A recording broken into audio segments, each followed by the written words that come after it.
ଚାଲନ୍ତି ଆମେ କେମିତି ଚାଲୁଛେ ଆମ ଗୋଡ଼ରେ ଆମେ ଗୋଡ଼ରେ ଏମିତି ଚାଲୁଛେ ସେମିତି ସବୁ ପଶୁଙ୍କର ବି ଗୋଡ଼ ଅଛି ତାଙ୍କର କେତେଟା ଗୋଡ଼ ଅଛି ସବୁ ପଶୁଙ୍କର ଚାରିଟା ଗୋଡ଼ ଆମର ଆମେ ମଣିଷଙ୍କର ଦିଟା ଗୋଡ଼ ପଶୁଙ୍କର ଚାରିଟା ଗୋଡ଼ ସବୁ ଚାରିଟା ଗୋଡ଼ର ଚାରିଟା ଆମର ହାତ ଅଛି ତାଙ୍କର ହାତ ନାହିଁ ବୁଝିଲ ସେଇ ଚାରିଟା ଗୋଡ଼ ସେ ଗୋଡ଼ ଆଗ ଗୋଡ଼ ଦିଟାକୁ ସେ ହାତ ଆମର ବ୍ୟବହାର କରନ୍ତି କରିକି ନା ତେଣୁ ପାଟି ପଡୁ ନା ଆମେ ଆଗ ପଢିବା କୋଉ ପଶୁ କେମିତି ଚାଲେ ପଢିବା ହେଲା ତାହେଲେ ବାଘ କେମିତି ଚାଲେ କିଏ କହିପାରିବ ବାଘ କେମିତି ଚାଲେ ତମେ ଆସ ହଁ ଏଇ ତମେ ବସ ସେ ପଇସା ତାପରେ କହିବ ଏଇ ଛିଡ଼ା ଏଇ ଆଗକୁ ଆସ ହଁ ଏଇଟା ଆଗ ବାଘ ଯେମିତି ଗର୍ଜନ କରେ ସେମିତି ହଁ ସେମିତି ଗର୍ଜନ କରିକି ଚାଲି ଚାଲିକା ଯା ହଁ ସୁନା ବାଘ ଏମିତି ଗର୍ଜନ କରିକି ଯାଏ ତାପରେ ସିଂହ କେମିତି ଚାଲେ ତମେ ଆସି ଚଲି କହିଦିଅ ସିଂହ କେମିତି ଚାଲେ ତମେ ଆସ ତମେ ବସ ଆସ କୃଷ୍ଣ ଆସ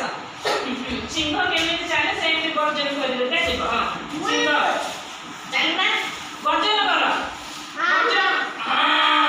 ସିଂହ ଗର୍ଜନ ତମେ ଆସି କହିଦିଅ ତାକୁ ଆସୁନି ଶିଖେଇବି ଆସ ହଁ ସିଏ ବସୁ ତମେ କହିଦିଅ ସିଂହ କେମିତି ଚାଲେ ହଁ ଗର୍ଜନ କର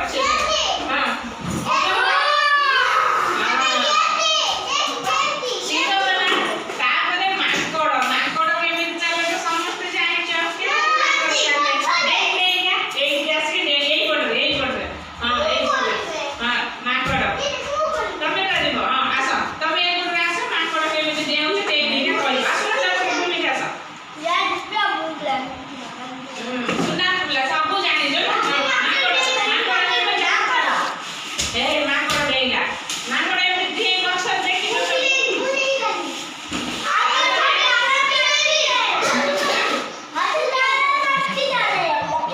ତାପରେ ମାଙ୍କଡ ପରେ କୁକୁର କେମିତି ଚାଲେ କୁକୁର ଚାଲେ କେମିତି ହଁ କୁକୁର ଚାଲେ ହଁ ଏମିତି କୁକୁର ବୋ ହେଇ ଚାଲେ ତାପରେ ବିଲେଇ କେମିତି ଚାଲେ ବିଲେଇ କେମିତି ଚାଲେ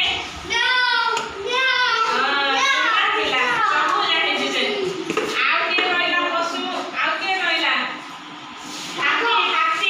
ହାତୀ କେମିତି ଚାଲେ ଜାଣିଛ ସେ ମୁଁ କହିଦଉଛି ହାତୀ ଏମିତି ହବ ତମେ ହାତୀ ହେଲା ଏମିତି ଏଇଟା ଶୁଣ୍ଡ ଆମର